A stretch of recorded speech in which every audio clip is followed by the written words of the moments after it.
Right now, more of your donations are on the way to the south to help people recovering from Hurricane Helene. Yeah, this grassroots call to action started more than a week ago, and with more folks now in desperate need of help, the operation at Groton Bowling Center is growing. Channel 3 Eyewitness News reporter Marcy Jones is live at the facility right now. Marcy, this has been a massive effort from people right here in Connecticut.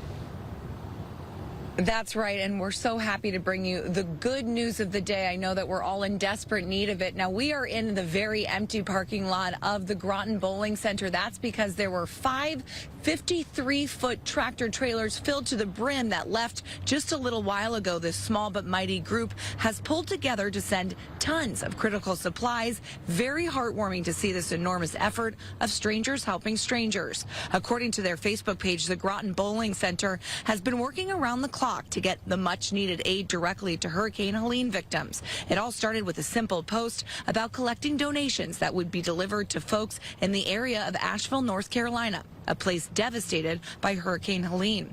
This was just 5 local business owners talking about how they wanted to help. Soon, hundreds of people from around Connecticut and even Rhode Island showed up to drop off everything from compressors, emergency kits, batteries, blankets, snacks, diapers, and even coloring books for the kids that lost everything. To see the community gather with no politics and everybody was just, for the cause, and just because they know that people are struggling down there. If you'd like to get involved, they're always looking for more participants. You can give the Groton Bowling Center a call. They're already trying to make a plan to help the victims of Hurricane Milton. In Groton, Marcy Jones, Channel 3 Eyewitness News. We're following